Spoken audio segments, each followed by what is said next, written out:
My name is Casey Allen, and I am 26. And my skill set, well, I was trained as an archaeologist, but now I'm a fire performer. My name is Russell Brown. I am 21, and I am a professional fire performer. Hi, my name is Thomas Barrett. I am 26 years old. I'm primarily a juggler, but I'm also a fire performer, and I dabble in many of the circus arts, many of the fire props, and the list of things that I do is probably longer than the list of things that I don't.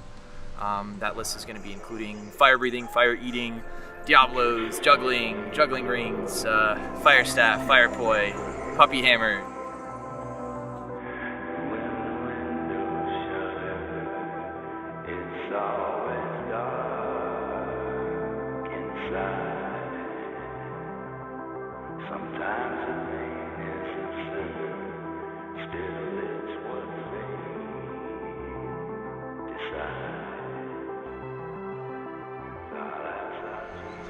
I came to the flow arts and started fire performing when I was 21. When I first started fire performing, all of my friends were excited. The response from my family was a little bit different. They weren't upset about it, but I think that it strangely paralleled when I started dyeing my hair as a teenager. They assumed that it was a phase that was going to pass. I started when I was 19, so I believe it was July of 2012. My family's reaction when they found out I became a fire spinner, at first they didn't know what it was. And after explaining, that thing that like Polynesian fire dancers do in Hawaii and stuff like that, I could see the light bulb go off in their head, and they knew what it was, and then they were kind of surprised because that's kind of a random thing to do for most people.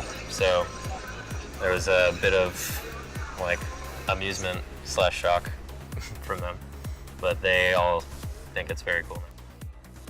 My brother taught me how to juggle in the 2nd grade, and I just kind of ran with it from there. I have been doing it pretty much as long as I can remember. That's been the activity of my free time. That and video games probably through most of my life. So now I play a lot less video games and juggle a whole lot more. So.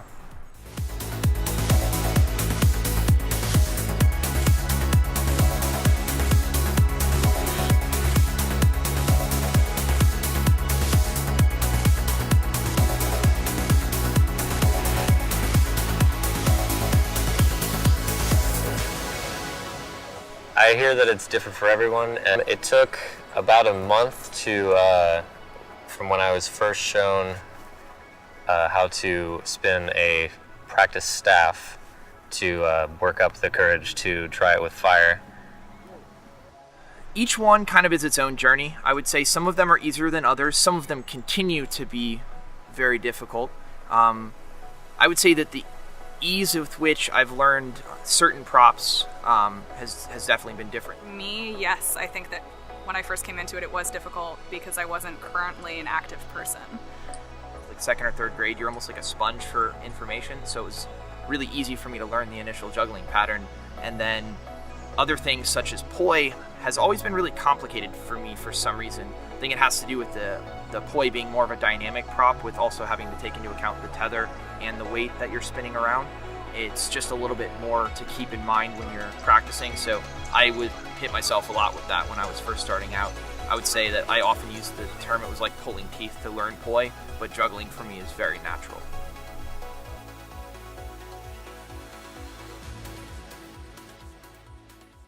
The most dangerous thing about doing fire, specifically for me, is the fire breathing that I do.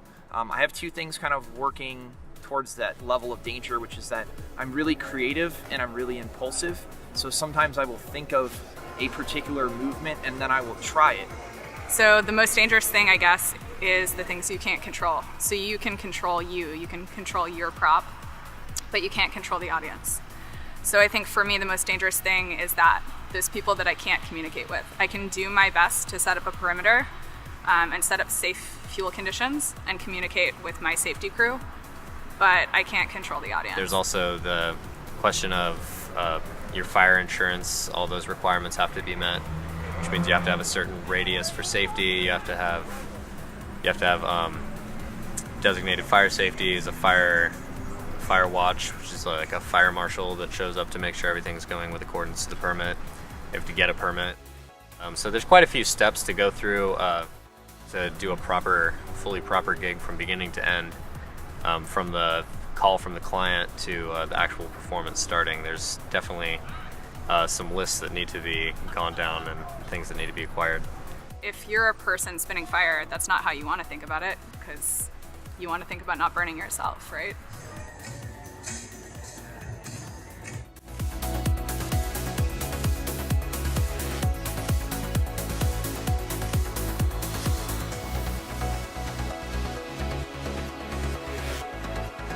The thing I like most is that there's sort of endless possibilities with movement arts.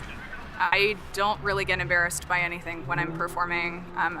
One of the beautiful things that fire dancing gave me and that flow arts gave me was I'm not afraid to look stupid anymore. Because when you're learning this, you're going to look stupid a lot, particularly when you're spinning contact stuff. You're going to hit yourself in the head all the time. But that's amazing, and I love giving that and that comfort to other people. I love being able to push them into a place where now they're not afraid to look stupid either.